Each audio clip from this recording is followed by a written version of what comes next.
안 봐주셔도 괜찮아요. 자, 투부정사 기본 모양 어떻게 생겼지? 플러스 동사 원형이라고 생긴 거를 보통 투부정사라고 불러주지. 얘는 절대 어떤 자리에 들어갈 수 없다? 어떤 역할을 할 수 없다? 동사 역할을 절대 할 수 없다. 이게 동사에서 모양이 변형되어 있기 때문에 얘 혼자서는 단독으로 동사의 역할을 수행하실 수는 없습니다. 문장에서 즉 본동사의 역할을 할 수 없다라고 생각을 해주시면 될 것 같아요. 됐지? 자, 하지만 투부정사 같은 경우도 시작 자체는 어떤 품사에서 시작을 했어? 동사에서 시작을 하기는 했지. 다시 투부정사의 시작점은 어디였어? 동사에서 시작을 해서 모양을 변형시켰더니 다른 품사로 취급하는 것, 이게 바로 준동사의 정의였어요. 그렇기 때문에 동사가 가지고 있던 그런 특징은 그대로 가지고 있을 수가 있었다. 그래서 투부정사의 특징 중에 이야기할 수 있는 거, 동사의 특징이랑 연결되어 있는 거 뭐가 있지? 원래 동사의 특징 같은 경우 동사 주어를 가질 수 있다라는 특징이 있어서 의미상의 주어와 관련된 내용이 나올 수가 있었고, 불완전 동사의 경우 뒤에 뭘 가질 수 있었지? 빨리빨리 대답하고 넘어갑시다. 불완전 동사 같은 경우 뒤에 뭘 가지고 올 수 있었지?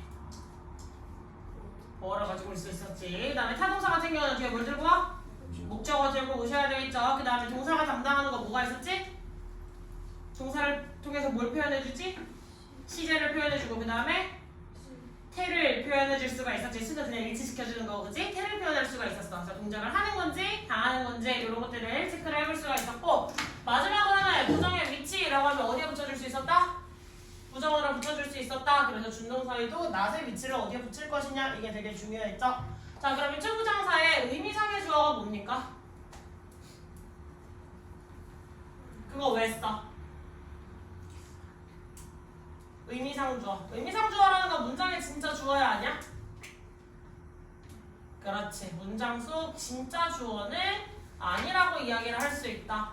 그럼 진짜 주어도 아닌데 저거 도대체 왜 써주는 거라고 이야기를 하면 되지? 동작의 주체가 없을 경우.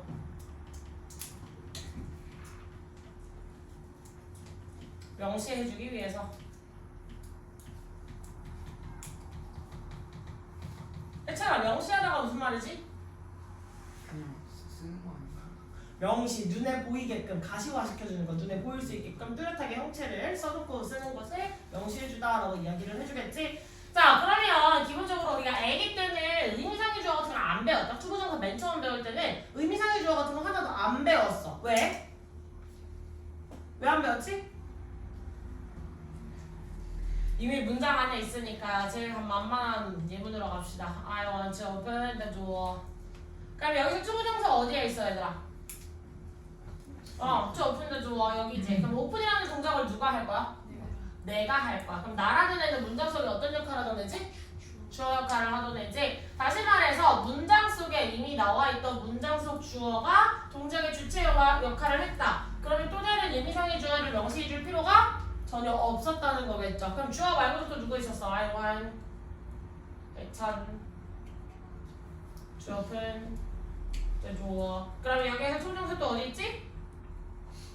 to open the door라고 해서 뒤쪽에 나와 있을 거예요, 그치? 그럼 얘의 동작을 누가 할 거야?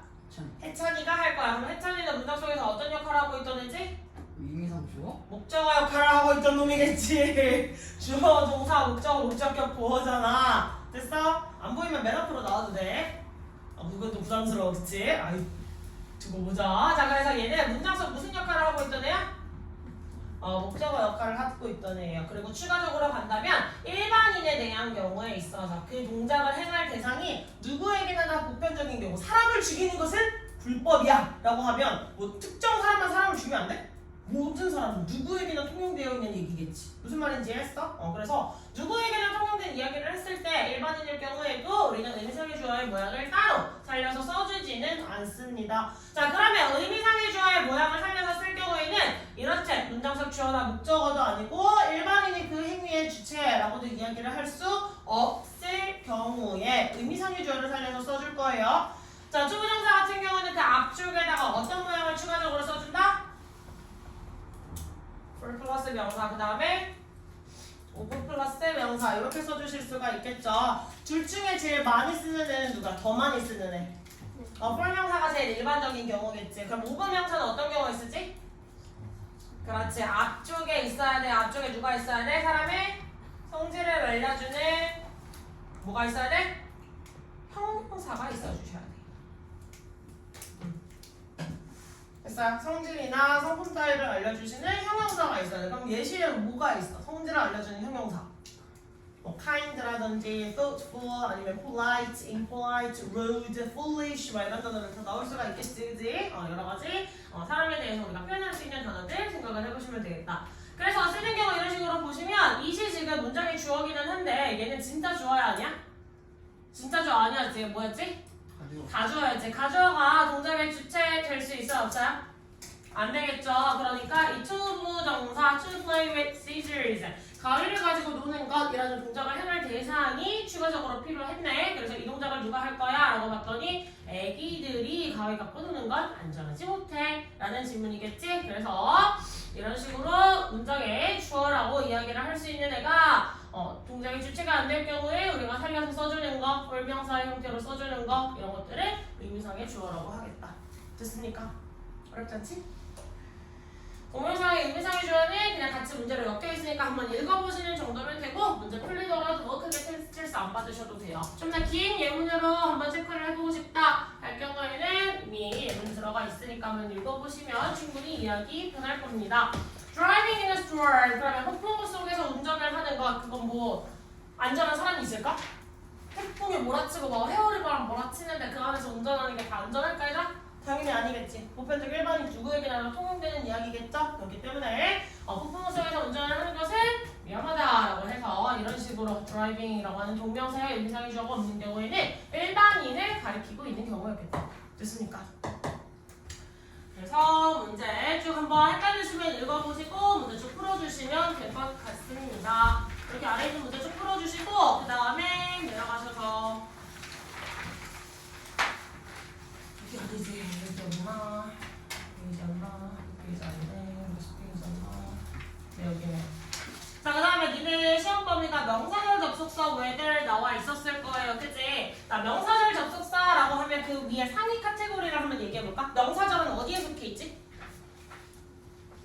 명사절 접속사 얘가 있어. 그럼 얘 상위 카테고리가 있잖아, 사실. 뭐가 있지? 접속사. 무슨 접속사?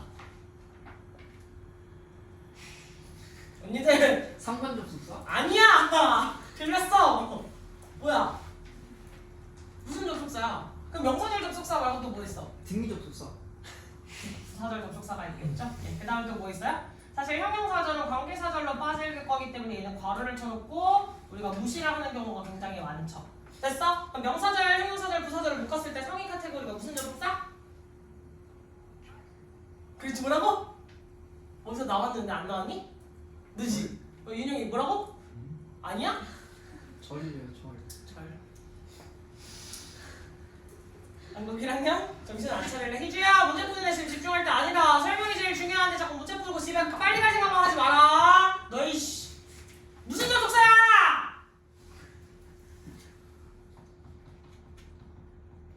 집에 갈래. 다 묶어주면 종속 접속사라고 할 수 있잖아. 종속 접속사 왜 줄이 왜 또 얘네 왜? 아니야? 자, 이 종속 접속사를 묶어줬을 때 여기에 이제 상관도 있고 등위도 있고 하는 거고 얘를 묶어주면 이제 접속사 안으로 전체 카테고리를 가지고 갈 수 있겠지. 됐어? 종속 접속사라는 건 등위 접속사와는 아주 다르게 굉장히 중요한 게 있다. 접주동으로 들어가 있는 덩어리를 우리가 무슨 절이라고 불러줘? 접속사를 포함하고 있는 덩어리를 무슨 절이라고 불러줘? 사절 같은 소리 하고 있네 동근이야. 내가 저 접속사가 지금 이게 지금 명사절 접속사인지 형용사절 접속사인지 말도 안 했는데 이 동근 형들아 얘가 종속 접속사야. 그럼 이거 무슨 절이라 불러? 종속절이라 불러야 될 거 아니야 이것들아. 지금 영어를 이렇게 갖다 팔아먹는다고? 다음 접속사가 없는 부분은 무슨 절이라 불러? 주절이라 불러줘야 되겠지 인간들아. 그지? 자 근데 얘가 만약에 순서가 바뀌어있어. 그래서 접주동, 컴마, 주동 이렇게 나와있다. 그럴 때도 똑같이 접속사가 있는 부분을 종속절이라 부를 것이고요. 그게 없는 부분을 주절이라고 부르시겠죠. 되셨습니까? 자, 그럼 우리가 명사 부사절이라고 따진다는 건 이 종속절 덩어리 자체를 우리가 무슨 절로 취급을 할 거라는 거야? 명사절 혹은 이 덩어리 자체를 무슨 절로 취급할 거야? 부사절로 취급을 하겠지. 그러면 쉽게 생각해서 이 명사절로 취급이 됐다라는 건 얘가 문장 속에서 무슨 역할을 해야? 주어 목적어 보호 역할을 할 수가 있겠고, 부사 같은 경우는 문장 성분의 역할을 한다 안 한다? 성분의 역할을 하지 않는다. 그래서 보통은 앞에 얘가 부사절일 경우 앞에 컴마가 있던지 찍고 컴마를 해서 문장을 분리시켜 놓는 게 일반적인 사례겠죠. 무슨 말인지 이해했니? 됐어? 자, 지금 이렇게 분리가 되는 거고, 우리가 배우는 건 명사절 접속사에 누가 있었지? 크게 두 가지로 나누면 대시 있고 그 다음에 if랑 whether이 나와 있을 수가 있겠다. 자, 줄은 명사절이기 때문에 전부 다 주목보 역할하는 건 동일하고요. 뒤에 구조는 둘 다 뭐예요? 완전 구조가 나오시는 건 둘 다 동일합니다. 자, 그러면 차이는 언제예요? what을 쓸 때랑 대시를 쓸 때랑 if랑 whether를 쓸 때는? 인지 아닌지. 그래. 그러니까 예를 들면 이런 거야. 나는 생각해. 해찬이가 정말 잘생겼다고. 이러면 대시야 if whether이야? 대시지. 그럼 얘는 뭐가 들어가니까? 확신에 차 있는 거야. 자신의 의견에 대해서 나는 믿어, 나는 생각해 라는 식으로 이야기를 할 때 보통은 이제 대시 나오게 될 거고요. 그러면 if whether를 쓰는 경우는 어떤 경우야?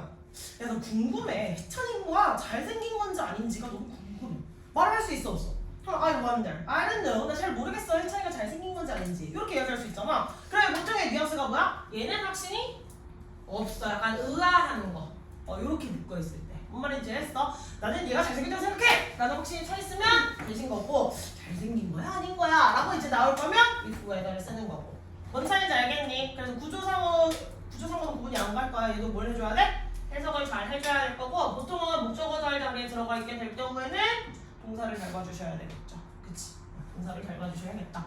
됐습니까? 여기는 되게 쉬운 부분이었고, 그럼 이제 뭐가 나올 거냐? 얘가 명사절에 if whether이 나왔는데 무슨 절에 if whether도 있어요?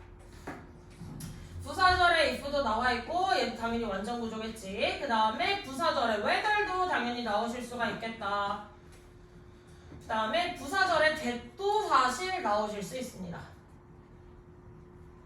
이렇게가 나오실 수 있겠네. 그럼 당연히 얘는 기본적으로 명사절 자리인지 부사절 자리인지는 구문분석 많이 하셨으니까 이제 구분이 가실 거라 믿고요. 해석상에 약간의 차이가 있었죠. 부사절의 if의 뜻은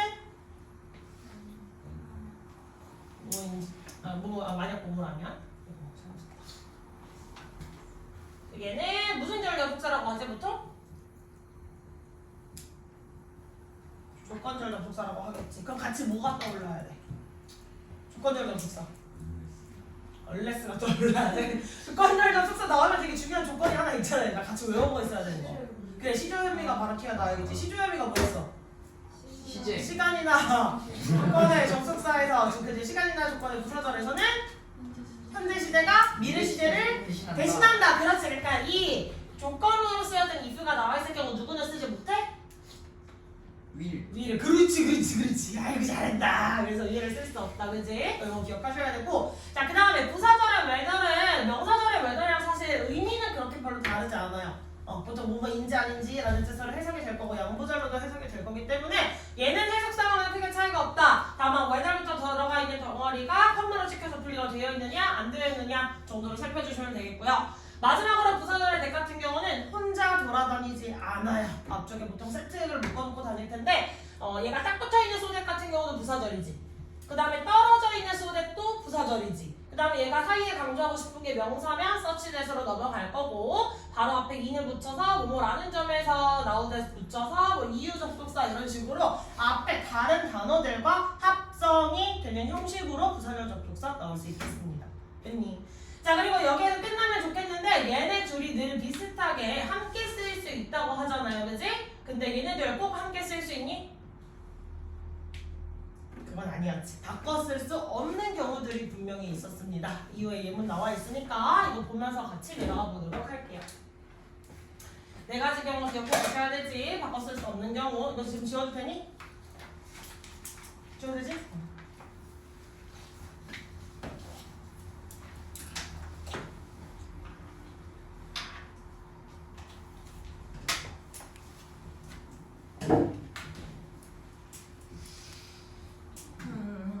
여기도 나와 있듯이 접속사 대시 앞에 so나 in,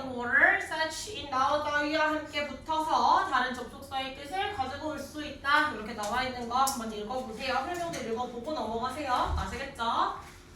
자, 쭉쭉 내려가셔서 가져온 문제도 당연히 나올 수 있고 쭉쭉쭉쭉 확인하실 거 이렇게 외달절이 내가 명사절로 쓰였을 때랑 그다음에 부사절로 쓰였을 때 어떤 차이가 있는지 한번 체크를 해보고 넘어가시면 좋습니다. 자, 마지막으로 흔히 우리가 발생시킬 수 있는 우리 포인트에 나와 있는 거 명사절에서 if에들 꼭 바꿔 쓸 수 있는 건 아니다 라고 설명을 해줬지. 자, 첫 번째 바로 뒤에 누가 이어질 경우? or not이 이어져 있을 경우는 I know whether or not the report is true. 나는 그 보고서가 진짜인지 아닌지 잘 모르겠어 라는 거잖아요. 그럼 지금 whether이라는 단어 바로 뒤에 누가 붙어있어? or not이 붙어있지. 이때는 if를 쓸 수 있다는 거야 없다는 거야? 없다는 거야. 근데 재밌는 점은 이 or not의 위치를 어디로 돌리면? 맨 뒤로 돌려버리면 그때는 if 쓸 수 있어요 없어요? 쓸 수 있어요. 얘 위치 자체가 맨 뒤로 돌아가면 그때는 if 가능입니다. R는 if the report is true or not 이라는 식으로 or not 자체를 맨 뒤로 돌렸을 때는 돼. 근데 그 단어 바로 뒤에 썼을 경우에는 whether만 쓰실 수 있는 경우예요. 됐니? 자, 그 다음에 문장 맨 앞에 쓰여서 주어 자리에 쓰였을 때는 보편적으로 이런 식으로 whether our team wins or loses the match 이라고 해서 이 부분이 지금 주어 자리잖아요. 문장 맨 앞에서 주어 자리에 들어간 명사절로 쓰였을 경우는 if를 쓰지 않습니다. 단 가져진 주어로 맨 뒤로 돌아갔을 경우에는 또 가능해요. 약간의 예외들이 있겠죠. 자, 그 다음에는 어떤 거? 전치사의 목적어로 쓰인 거. 지금 whether 바로 앞에 누가 깍꿍 about이라고 하는 전치사 깍꿍 이렇게 나와 있지? 그때는 if절 이 자리에 들어갈 수 있다 없다? 이 자리에는 if가 들어가실 수 없습니다. 기억 꼭 해주세요. 그 다음에 바로 뒤에 투부정사 이어질 경우인데 이건 약간 사이드로 추가적으로 암기 체크 한번 해보시면 좋겠다. 알겠지? 내려가됩니까? 문제 그래서 쭉 풀어보시고 한번 체크해서 오시면 되겠고 마지막은 우리 관계대명사였잖아요. 그치? 근데 보편적 관계대명사가 아니라 원래 시험 범위에 누가 들어가지 얘들아? 근데 프린트에 나와 있는 문법에는 누가 있었지? 대답 좀 해주겠니? 니네 시험 범위가 이렇게 너무 시킨다. 뭐였어? 니네 시험 범위에 있는 문법. 소유격 관계대명사였어요. 알겠지? 소유격 관계대명사가 니네 시험 범위예요. 지금 충분히 짚어주고 있는 문법은 니네 학교 프린트에서 외부 지문에 그 외부 지문 자료 알지? 1, 2, 3, 4. 거기에 같이 선생님이 따로 정리해주신 문법 포인트들만 따로 찝어내서 헷갈릴 만한 것들만 그거 한 3가지 정도 들어가 있었거든요. 그래서 걔가 제일 우리가 고르는 데들 헷갈려 하잖아요. 어떤 문제 선택을 하시는데 그래서 그런 문제 유형으로 나와 있는 것만 찾아가지고 드린 거니까 이거 참고하시면 될 거예요. 아시겠죠? 자, 기본적으로 관계대명사는 항상 뒤에 구조가 어떤 구조를 가지고 와야 되지? 불안전. 그렇지. 불완전하다는 게 무슨 말이었지? 뭐가 없어요. 그렇지. 명사가 없어요. 뭐가 없어요 하시면 안 돼요. 뭐가 없으면 안 돼요. 그치? 자, 그래서 주어나 목적어가 없는 구조를 우리는 뭐라고 한다? 불완전 구조라고 이야기를 하고요. 그 사라진 놈들을 알고 봤더니 누구랑 같은 관계? 선행사. 앞에 있던 명사와 같은 관계의 역할을 원래 하고 있던 거 기억하실 거예요. 자, 그래서 따라서 관계사절은 앞에 있는 명사를 뭐 하는? 수식해주는, 꾸며주는 그런 구조가 제일 기본적인 구조겠다. 되셨죠? 지금 말해서 앞에 뭐 사람이니 사물이니 뭐 주격이니 목적격이니 이거 설명 안 해도 되겠지? 그러면 타겟어법이었던 소유격 반대만 한 번만 더 짚고 넘어가 봅시다. 자, 소유격이라고 하면 보통 우리가 해석을 어떻게 해주지 얘들아? 의. 의라고 해석을 해주겠죠. 그럼 이거 혼자 해석하고 넘어갈 수 있어 없어? 예를 들면 다 문장성에 마이 하고 끝낼 수 있어 없어? 절대 안 되는 거잖아, 그지? 의라고 해놓고 끝나? 나의, 너의, 그의 하고 끝나? 그게 안 되겠지. 그럼 얘는 반드시 뒤에 누가 있어야 돼? 명사가 있어줘야 된다. 그래서 소유격은 기본적으로 항상 혼자 다닐 수 없고 누구누구의 명사라고 해서 뒤에 명사를 꼭 끌고 다니던 친구예요. 뭔 말인지 이해했지? 자, 그러면 소유격 관계대명사가 나와주게 되면 당연히 얘는 다른 관계대명사는 달리 조금 독특한 구조를 가지고 다니는데 얘는 앞뒤로 다 뭐가 있어야 돼요? 명사가 있고 그 다음 또 명사가 있어야 되겠다. 되셨습니까? 명사가 있고 명사가 있어야 되는데 재밌는 점은 뭐예요? 이 명사가 이 소유격 관계대명사랑 관련이 돼 있던 데지 사라진 애랑 관련이 있지. 그래서 얘가 소유격 관계 자리가 맞는지 틀렸는지 확인을 하려면 뭘 해보시면 돼? 선행사가 이 명사를 꾸몄을 때 해석이 유연하게 나오는지를 반드시 살펴주셔야 돼요.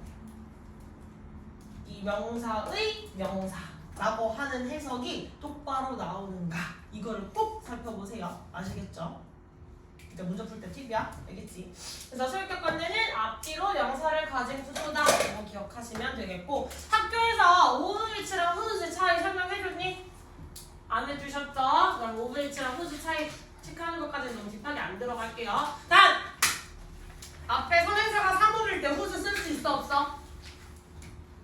선행사가 사물일 때 후즈 쓸 수 있어요. 소유격관계에서는 사람이 됐건 사물이 됐건 둘 다 후즈를 쓰실 수 있어요. 이랬다가 이렇게 바꿔버리면 뭐 달라지냐? 자, 그래서 사람이 됐건 사물이 됐건 둘 다 소유격관계 되면서 후즈는 양쪽으로 들어가실 수 있다는 걸 꼭 기억을 해주세요. 아시겠지? 왜냐면 보통 후즈는 사람과 관련된 이제 우리가 의문사로 많이 외우다 보니까 안 돼요라고 생각이 자연스럽게 들 수가 있는데 소유격관계된 문제로 나왔을 경우에는 선행사에 따라 상관없이 둘 다 후즈 쓸 수 있다.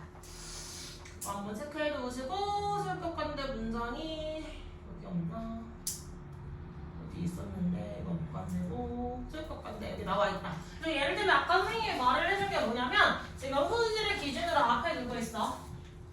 저 뭐에 나와 있지? 그 다음에 뒤에 또 뭐 있어? 바이크 나와 있지. 그럼 이거를 해석했을 때 그 소년의 자전거가 도난당했어 라고 하면 문장 말 돼 안 돼? 말 되는 거지. 그랬을 때 맞는 거야. 그 소년의 자전거. 뭔 말인지 했어? 후지를 중심으로 해서 얘의 자전거라고 하면 말이 돼요. 그럼 소유격 관대 쓸 수 있는 자리구나 라고 꼭 기억을 해주셔야 돼요. 그래서 이렇게 괄호가 묶여있는 구조지. 그 아래로 내려가 볼게요. Some trees라고 하는 명사 앞에 있고 뒤에도 누가 있지? leaves라고 하는 명사가 있어. 그러면 그 나무의 나뭇잎들, 이파리들이라고 해석되어 안 돼요? 해석되는 문장이지. 이거 되게 잘 돼. 이거 문장 잘 봐야 돼. 자, 우리는 보았어. 어떤 나무들을, 어떤 나무? 나무의 이파리들이 질병으로 거머쥔 그런 나무들을 봤다는 거겠죠. 그래서 얘의 명사, 명사의 명사 이렇게 해석이 되는지를 꼭 확인을 해보고 가셔야지 뒤에 명사 나와 있다고 무조건 후즈만 쓰시면 되는 거 아니에요. 한번 해석을 꼭 확인해보세요. 알겠니? 되셨습니까? 오케이. 그러면 일단 수업은 여기까지고 오늘 데일리 다 끝나실 때 되면 오늘 지금들이 프린트 있잖아요. 그것도 풀면 답지 있어요. 답지 가져가서 채점해보시고 쌤한테 질문할 게 있는지 없는지 빠르게 체킹해보시고 넘어가시면 돼요. 알겠지? 빨리 갈 수 있는 사람들 빨리 가시고 아닌 사람들 다시 얘기하시면 되겠고. 잠깐만 맞아. 그리고 아까 말했지? 선생님이 우리 True False 모의고사 전체 지문에 해당하는 거 18번에서 24번, 29번에서 41번 전체에 해당하는 거 True False 문제를 직분날 풀게 되면 시간이 너무 오래 걸리고 딜레이가 되게 되니까 금요일에 나와서 하자고 했어. 근데 민지였나? 국어학원 겹치는 거? 그럼 쌤한테 개인 톡을 해놔야 돼. 선생님 저 금요일 아니라 토요일 몇 시까지 와서 어떻게 처리를 할게요 라든지 금요일 9시에 와서 그냥 처리를 해볼게요 라든지 처리를 해주셔야 돼요. 뭔 말인지 이해했지? 그래서 그렇게 처리를 해주시면 될 것 같고 나머지 민지 말고 또 겹치는 사람 있어요 금요일에? 시험 끝난 당일이라 수학학원들에서 안 부를 거 아니야 그지? 응. 겹치는 사람? 없어요? 그럼 금요일 6시 생각하고 오시면 돼요. 아시겠죠? 오케이. 응. 두 번째? 잠깐만.